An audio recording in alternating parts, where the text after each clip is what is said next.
नमस्कार, जनवक्ता न्यूज में आपका स्वागत है। मैं हूं पुष्पेंद्र श्रीवास्तव। जनवक्ता न्यूज में हम आपके लिए लाते हैं सबसे जरूरी और सटीक खबरें विश्लेषण के साथ। तो आज हम बात करेंगे बिहार में मचे उस सियासी हंगामे की जिसने पूरे देश का ध्यान इस समय खींच रखा है। जी हां, हम बात कर रहे हैं चुनाव आयोग के विशेष गहन पुनरीक्षण यानी SIR को लेकर छिड़े विवाद की। क्या है ये SIR? क्यों इसे लेकर विपक्ष और सत्ता पक्ष आमने सामने हैं? क्यों विपक्ष इसे वोटबंदी का नाम दे रहा है और क्यों चुनाव आयोग को बार बार अपने आदेशों में बदलाव करना पड़ रहा है? क्या वाकई बिहार के लाखों मतदाताओं के वोट देने का अधिकार खतरे में है? और इतनी बड़ी प्रक्रिया को इतने कम समय में कैसे पूरा किया जाएगा? आज के इस वीडियो में हम इन सारे सवालों के जवाब तलाशेंगे तथ्यों और आंकड़ों के साथ ही हम करेंगे चुनाव आयोग की संपूर्ण प्रक्रिया की समीक्षा। तो वीडियो को अंत तक जरूर देखिए और अगर आपको लगता है कि ये जानकारी जरूरी है तो इसे लाइक करिए और शेयर जरूर करिए। तो चलिए शुरू करते हैं। सबसे पहले समझते हैं कि आखिर ये SIR क्या है। SIR का मतलब है स्पेशल इंटेंसिव रिवीजन यानी विशेष गहन पुनरीक्षण। ये एक ऐसी प्रक्रिया है जिसमें मतदाता सूची को पूरी तरह से अपडेट किया जाता है। इसका मकसद है कि मतदाता सूची में सिर्फ वैध और पात्र नागरिकों के नाम और अपात्र लोगों जैसे कि मृतक, विदेशी नागरिक या डुप्लीकेट नामों को इससे हटाया जाए। चुनाव आयोग के मुताबिक बिहार में यह प्रक्रिया 2003 के बाद पहली बार इतने बड़े पैमाने पर हो रही है। इस बार आयोग ने 24 जून 2025 को SIR की शुरुआत की। इसके तहत बूथ लेवल ऑफिसर यानी BLO घर घर जाकर गणना प्रपत्र यानी एनुमरेशन फॉर्म भरवाते हैं, जिसमें मतदाताओं को अपनी पहचान और नागरिकता साबित करने के लिए दस्तावेज जमा कराने होते हैं। लेकिन सवाल यह है कि अगर ये एक सामान्य प्रक्रिया है तो इसमें विवाद की बात कहां से आई? आइए इसे समझते हैं। बिहार में SIR को लेकर सियासी घमासान इसलिए मचा है क्योंकि विपक्षी दलों का मानना है कि यह प्रक्रिया लोकतांत्रिक अधिकारों पर हमला है। विपक्ष इसे वोटबंदी का नाम दे रहा है, यानी ऐसी साजिश जिससे लाखों वास्तविक मतदाताओं के नाम सूची से कट जाएं। तो आइए इन प्रमुख आरोपों को समझते हैं। पहला है जैसे समय की कमी। विपक्ष का कहना है कि बिहार जैसे बड़े राज्य में जहां 7.98 करोड़ मतदाता हैं, यानी 8 करोड़, तो इतनी बड़ी प्रक्रिया को सिर्फ 31 दिनों 24 जून से 25 जुलाई तक में पूरा करना असंभव है। RJD नेता तेजस्वी यादव ने कहा है कि यह जल्दबाजी लोकतंत्र को कमजोर करने की कोशिश है। दस्तावेजों की भी सख्ती है। चुनाव आयोग ने 11 दस्तावेजों की सूची जारी की है, जैसे पासपोर्ट, जन्म प्रमाण पत्र, मैट्रिक सर्टिफिकेट या जाति प्रमाण पत्र। लेकिन विपक्ष का आरोप है कि आधार कार्ड, राशन कार्ड या मनरेगा जॉब कार्ड जैसे आम दस्तावेजों को इसमें शामिल ही नहीं किया गया। बिहार में गरीब और हाशिए पर रहने वाले समुदायों के पास ये 11 दस्तावेज होना मुश्किल है। चुनाव से पहले की टाइमिंग। विपक्षी नेताओं जैसे मल्लिकार्जुन खड़गे और मनोज झा, इन सब ने सवाल उठाया है कि जब जनवरी 2025 में ही मतदाता सूची का पुनरीक्षण हुआ था तो अब विधानसभा चुनाव से ठीक पहले इसकी जरूरत क्यों पड़ी?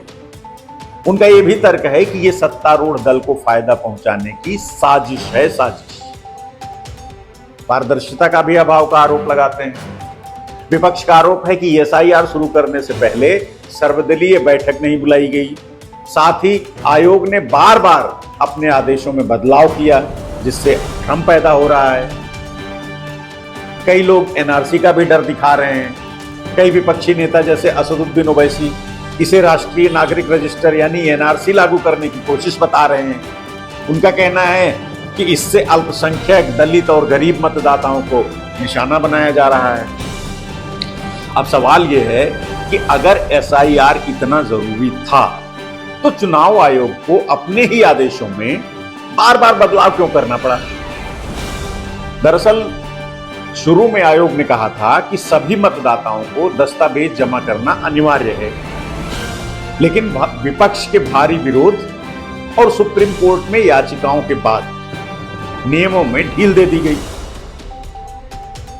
2003 की सूची में नाम वालों को छूट मिल गई। अब जिन मतदाताओं का नाम 2003 की मतदाता सूची में था, उन्हें अब सिर्फ गणना प्रपत्र भर करके देना है, बिना दस्तावेज के। इससे 4.96 करोड़ मतदाताओं को राहत मिली है, यानी 5 करोड़ को।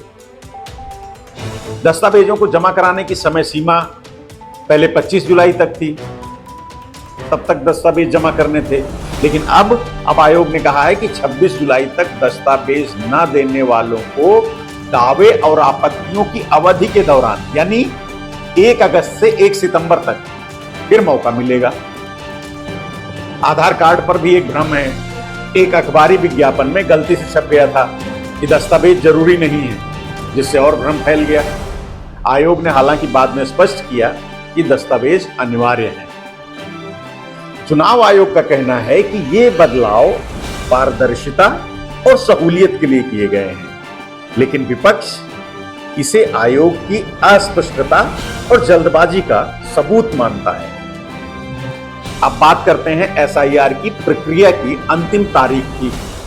चुनाव आयोग ने इसे चरणबद्ध तरीके से पूरा करने की योजना बनाई है, यानी 24 जून से 25 जुलाई 2025 बीएलओ घर घर जाकर गणना प्रपत्र जमा करेंगे। इस दौरान मतदाताओं को दस्तावेज सौंपने होंगे। 1 अगस्त 2025 को मतदाता सूची का ड्राफ्ट प्रकाशित किया जाएगा। 1 अगस्त से 1 सितंबर 2025 तक मतदाताओं को दावे और आपत्तियां दर्ज कराने का मौका मिलेगा, यानी अगर किसी का नाम गलती से कट गया हो या छूट गया हो तो वो इसे ठीक करवा सकता है। और फिर फाइनली 30 सितंबर 2025 को अंतिम मतदाता सूची प्रकाशित कर दी जाएगी। आयोग का दावा है कि यह समय सीमा पर्याप्त है, लेकिन क्या वाकई बिहार जैसे बड़े राज्य में इतने कम समय में यह प्रक्रिया पूरी हो पाएगी? आइए इसको भी समझते हैं। जैसा कि हमने आपको बताया कि बिहार में कुल 7.98 करोड़ यानी 8 करोड़ मतदाता हैं। इनमें से 3.72 करोड़ महिलाएं, 4.07 करोड़ पुरुष और 2104 थर्ड जेंडर हैं। इतनी बड़ी संख्या के लिए एसआईआर की प्रक्रिया को आसान बनाने के लिए आयोग ने भी कई कदम उठाए हैं, जैसे बीएलओ की तैनाती करी है। बिहार के 243 विधानसभा क्षेत्रों में 239 निर्वाचक पंजीकरण अधिकारी यानी ईआरओ, 963 सहायक ईआरओ और 20,603 अतिरिक्त बीएलओ तैनात किए गए हैं। स्वयंसेवकों की भी मदद ली गई है। करीब 4 लाख स्वयंसेवक जैसे एनसीसी कैडेट्स हैं और एनएसएस के सदस्य हैं, वो बुजुर्गों और दिव्यांगों की मदद करेंगे, उनके लिए लगाया गया है। उनको ऑनलाइन सुविधा भी दी है। मतदाता ईसीआई नेट ऐप या चुनाव आयोग की वेबसाइट के जरिए फॉर्म डाउनलोड और जमा कर सकते हैं। हेल्पलाइन और टोल फ्री नंबर भी जारी किए हैं। 1950 और जिला नियंत्रण कक्षों के नंबर भी उपलब्ध हैं। लेकिन इसके बावजूद कई चुनौतियां हैं, जैसे ग्रामीण इलाकों में जागरूकता की कमी। अब आप इसको यूं समझिए कि बिहार के कई गांवों में लोग इस प्रक्रिया को समझ ही नहीं पा रहे हैं। एक सामाजिक कार्यकर्ता है महेंद्र यादव, वो कहते हैं कि रोपनी के मौसम में, यानी धान लगाया जा रहा है इस समय, इस मौसम में पुरुष प्रवासी मजदूर पंजाब चले जाते हैं और घर पर कौन बचता है? बूढ़े बुजुर्ग या महिलाएं, जो दस्तावेज जुटाने में बिल्कुल असमर्थ हैं। दूसरा यह है कि दस्तावेजों की उपलब्धता भी नहीं है। तो आयोग के 11 दस्तावेजों में से कई, जैसे पासपोर्ट या जन्म प्रमाण पत्र, बिहार में बहुत ही कम लोगों के पास है। मुश्किल से 2 से 3% लोगों के पास है ये सब। समय की भी तंगी है। 6 जुलाई तक सिर्फ 1.69 करोड़ यानी 21.46% गणना प्रपत्र जमा हुए थे। बाकी 6.29 करोड़ फॉर्म 19 दिनों में जमा करना चुनौतीपूर्ण है। अब करते हैं चुनाव आयोग की इस प्रक्रिया की समीक्षा। जल्दबाजी का फैसला है ये। क्योंकि बिहार में 13 करोड़ की आबादी में 8 करोड़ वयस्क हैं, लेकिन 2003 की सूची में सिर्फ 3 करोड़ नाम थे। बाकी 5 करोड़ को दस्तावेज जमा करने होंगे, जिनमें से 2.5 करोड़ के पास ये दस्तावेज नहीं भी हो सकते। इतने कम समय में इतनी बड़ी प्रक्रिया को लागू करना अव्यवहारिक है। पारदर्शिता पर भी सवाल है। विपक्षी नेताओं ने आयोग से बैठक का समय मांगा, लेकिन जवाब ही नहीं मिला।